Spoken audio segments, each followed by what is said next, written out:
Dans la double démarche des arts et de la poésie et de la musique conciliée, nous avons choisi pour marquer l'année 1945 la disparition du poète Robert Desnos, survenu le 8 juin 1945, et du musicien Béla Bartók, survenu 3 mois plus tard, le 26 septembre aux États-Unis.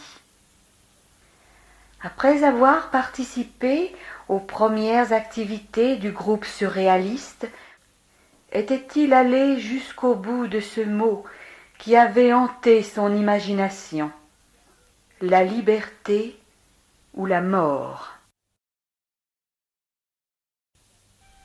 D'origine hongroise, Béla Bartók, remarquable pianiste, devait rester aux États-Unis où il donnait des conférences pour ne plus retourner dans son pays dès l'instant qu'il pactisa avec Hitler.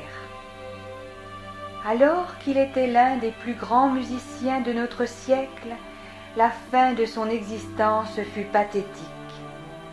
Malade, ayant grand-peine à gagner sa vie, malgré les commandes de ses amis musiciens, il mourut dans le dénuement et les compositeurs américains se cotisèrent pour payer ses obsèques. Dans cette même année 1945, parut son 3e concerto pour piano et orchestre, dédié à sa seconde femme, Dita Pastori. Comme il manquait quelques mesures à la fin de l'ouvrage, c'est un de ses élèves qui acheva définitivement l'œuvre du maître. Dans l'esprit de Desnos qui disait « La poésie doit être faite par tous », je dirais aujourd'hui « La poésie doit être faite pour tous ».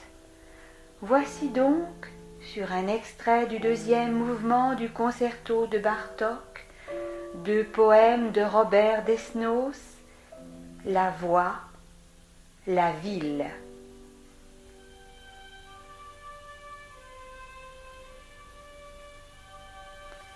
Une voix qui vient de si loin qu'elle ne fait plus tinter les oreilles.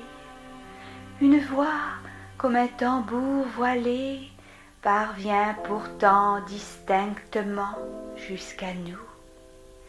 Bien qu'elle semble sortir d'un tombeau, elle ne parle que d'été, de printemps.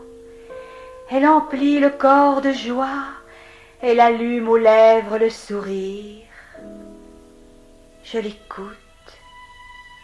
Ce n'est qu'une voix humaine qui traverse les fracas de la ville et des batailles, l'écroulement du tonnerre et le murmure des bavardages.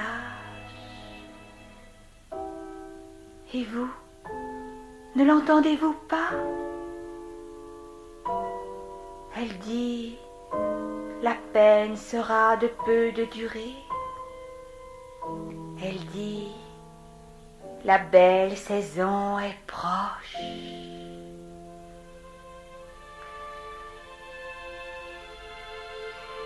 Ne l'entendez-vous pas?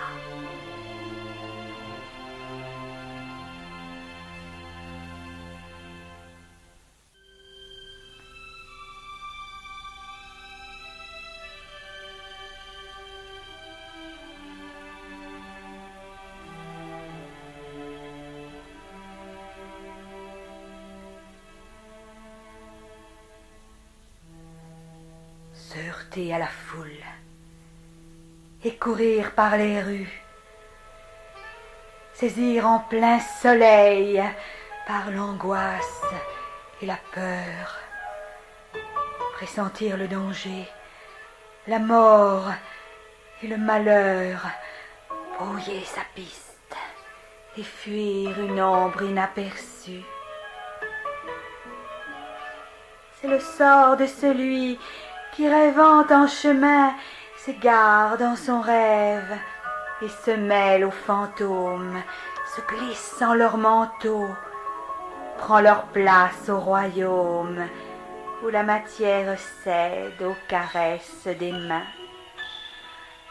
Tout ce monde est sorti du creux de sa cervelle. Il l'entoure, il le masque, il le trompe, il l'étreint. Il lui faut s'arrêter, laisser passer le train des créatures nées dans un corps qui chancelle.